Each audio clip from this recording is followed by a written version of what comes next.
Chale anu ne le scorien si pajan Babou Sarr Ndamal Darou si pajan yàlla Diofior naa la borom Diofior sampu na bejen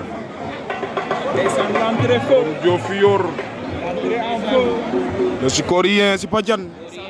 cey loolu wop Babou Sarr doomu Diofior baa ngi noonu aca Matar bu El Bandi maa ngi lay bëgg di la kontaane leen bëgg di leen kontaane ndeysaan waaw waaw ak Mindor Faye ñoo ngi lay kontaane ndeysaan foofa ca Diofior bëgg naa leen cey loolu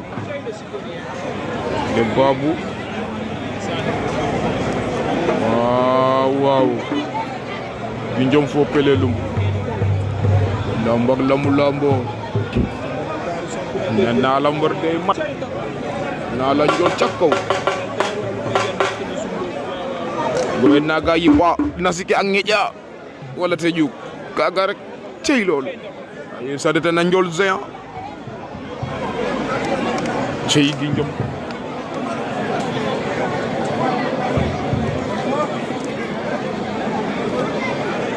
ngel na naga tek de kii mo xaa naga tek o paafa ko xaa naga tek Chien Ndamal Darou xongogu de